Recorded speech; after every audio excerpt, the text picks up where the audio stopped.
도널드 트럼프는 1946년 6월 14일 미국 뉴욕 퀸스에서 태어났다. 부동산 개발업자로 알려진 그의 아버지 프레드 트럼프는 뉴욕 외곽 지역에서 주택 개발 사업에 성공한 인물이었다. 프레드는 중산층과 군인을 위한 저렴한 주택 건설에 집중했다. 이는 1930에서 1950년대를 거치며 정부 지원 주택 사업과 맞물려 큰 수익을 낳았다. 트럼프 가문은 당시 퀸스 지역에서 큰 영향력을 행사했고, 프레드는 자녀들에게 부동산 투자가 가진 가치를 강조했다. 도널드는 이러한 환경에서 어린 시절부터 재테크와 부동산 운영에 대한 감각을 키웠다. 도널드는 유년 시절에 다소 방탕하고 반항적인 성격을 보였다는 얘기가 전해지는데, 이를 교정하기 위해 13살 무렵 뉴욕 군사학교에 보내졌다. 군사학교 생활은 부동산 사업과 직접적인 연관성은 없었지만 규율과 자기통제, 경쟁심을 키우는 계기가 되었다고 그는 훗날 여러 인터뷰에서 밝혔다. 그 뒤 펜실베이니아 대학교 와튼스쿨에서 경제학을 전공하며 전문 지식을 습득했다. 와튼스쿨 졸업 후 자연스럽게 아버지의 사업을 배우고 가업을 물려받을 준비를 하게 된다.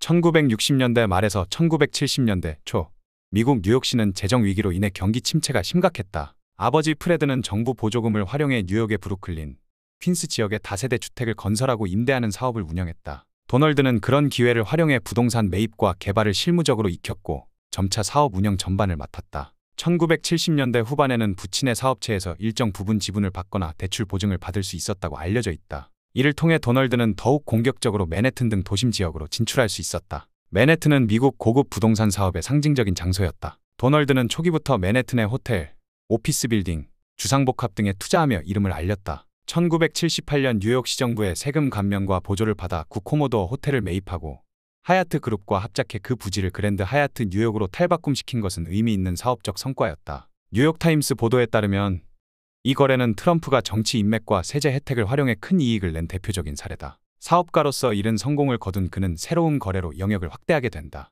1980년대에 들어서면서 부동산 시장이 달아오르자 도널드는 보다 공격적인 차입과 투자를 시도했다. 증권사나 투자은행의 대출을 활용해 초대형 부동산을 매입하며 상징적인 빌딩을 소유하려 했었다. 당시 뉴욕의 피프트애베뉴에 위치한 트럼프 타워 개발이 대표적이다. 초고층 콘도미니엄과 명품 상점이 들어선 이 건물은 트럼프의 개인 브랜드 이미지를 대변하는 랜드마크로 자리 잡았다. 그는 투기적 성격의 고위험 고수익 모델을 지향했는데, 이는 수익이 커질 가능성이 높았지만 경기 불안정기가 오면 쉽게 부채 부담에 노출될 위험이 있었다. 부동산을 넘어 도널드는 애틀랜틱 시티의 카지노 사업에도 뛰어들었다. 1980년대 중반부터 뉴저지주 애틀랜틱 시티는 동부의 라스베이거스로 각광받았고 여러 카지노가 들어섰다. 도널드는 트럼프 플라자, 트럼프 캐슬, 타지마할 등의 대형 카지노 리조트를 운영했다. 이를 통해 그는 단숨에 카지노계의 거물로 올라섰다. 그러나 1990년대 초 미국이 경기 후퇴 국면에 돌입하자 관광객 유입이 급감하며 카지노 수익률이 떨어졌다. 이때 무리한 확장에 따른 부채 부담이 한꺼번에 불거져 결국 트럼프는 여러 차례 파산 보호 신청을 하게 된다. 파산 신청 자체가 개인 파산이 아니라 일부 기업 파산이었기에 트럼프 본인이 전 재산을 잃지는 않았다. 그래도 재정 압박이 상당했고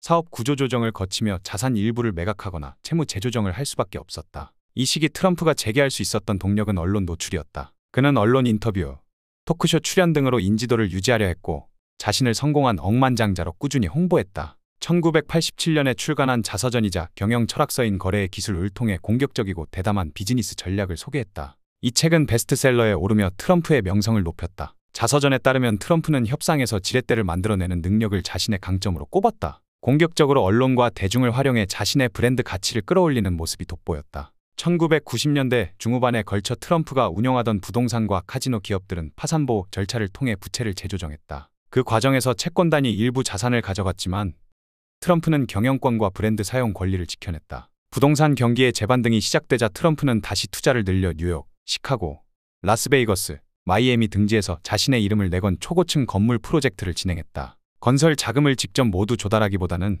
라이선싱과 지분 투자 형태를 혼합해 트럼프 브랜드를 부동산 개발사에 파는 방식을 썼다. 이렇게 위험 부담을 분산하면서도 높은 로열티 수익을 확보할 수 있었다. 2000년대에 들어서는 TV 리얼리티 쇼가 그에게 또 다른 도약 기회를 제공했다. MBC 방송사에서 2004년 시작된 프렌티스 프로그램은 크게 성공했고 You are fired라는 트럼프의 대사가 미국 전역에서 회자될 정도로 화제였다. 이 프로그램의 성공으로 그는 방송 출연료와 더불어 트럼프라는 개인 브랜드 이미지를 한층 강화할 수 있었다. 뉴욕타임스나 워싱턴포스트의 보도에 따르면 어프렌티스 방영으로 인한 연간 수익만 해도 상당했다. 이 유명세를 기반으로 트럼프는 자신의 이름을 건 다양한 라이선싱 사업에 뛰어들었다. 아파트, 호텔뿐 아니라 스테이크, 와인, 양주, 자파 등 다양한 제품에 트럼프 이름이 붙었고 이를 통해 로열티 수입을 거둬들였다. 트럼프는 브랜드 라이선싱을 극도로 활성화해 제조나 유통에 리스크를 지지 않고도 고수익을 가져갈 수 있었다. 포브스가 분석한 바에 따르면 그가 전 세계 곳곳에서 갖고 있던 트럼프 상표 사용권 계약이 부의 상당 부분을 구성했다.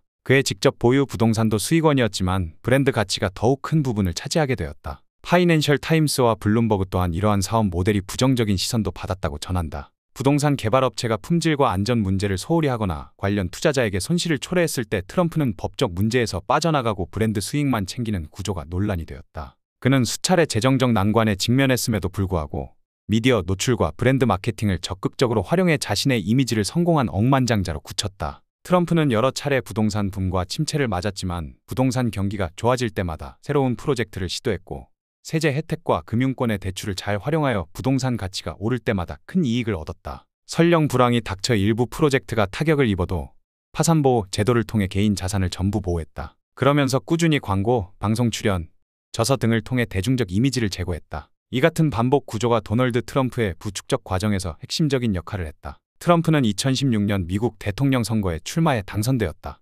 대통령 재임 기간 동안에도 자신이 소유한 회사의 사업 구조와 이윤에 대한 논란이 잦았다. 특히 대통령 임기 중에 재단 운영, 호텔 운영, 외국인 고객 유치 등을 놓고 이해충돌 문제가 불거지곤 했다. 트럼프가 대통령직을 맡았을 때 그 자산 일부를 신탁으로 옮긴다고 발표했지만 실제로는 가족 경영체제 안에서 자산 통제를 거의 유지했다는 보도가 있었다. 이런 지적에도 불구하고 그가 단연간 쌓은 자산의 규모는 상당하다는 것이 많은 재무 분석가들의 공통된 평가다. 불투명한 부분도 있다. 트럼프는 세금 신고 내역 공개를 오랫동안 꺼렸고 그에 대한 문제 제기가 거듭되어 왔다. 뉴욕타임스가 보도한 IRS 자료에 따르면 트럼프는 사업 손실을 만회하기 위해 창의적인 세금 공제와 감면을 사용했다고 한다. 그럼에도 포브스의 억만장자 리스트에 꾸준히 이름을 올릴 만큼 그의 재산 규모는 상당하다. 2020년대에 들어 각종 소송과 수사, 정치적 이슈가 뒤얽혀 트럼프 자산 평가에 대한 논란이 많지만 대중이 인식하는 그의 부와 상표 가치는 여전히 강력한 영향력을 지닌다고 볼 수 있다. 정리하자면 도널드 트럼프가 부를 축적해온 과정은 아버지 프레드 트럼프가 닦아놓은 중산층 대상 부동산 사업으로부터 시작해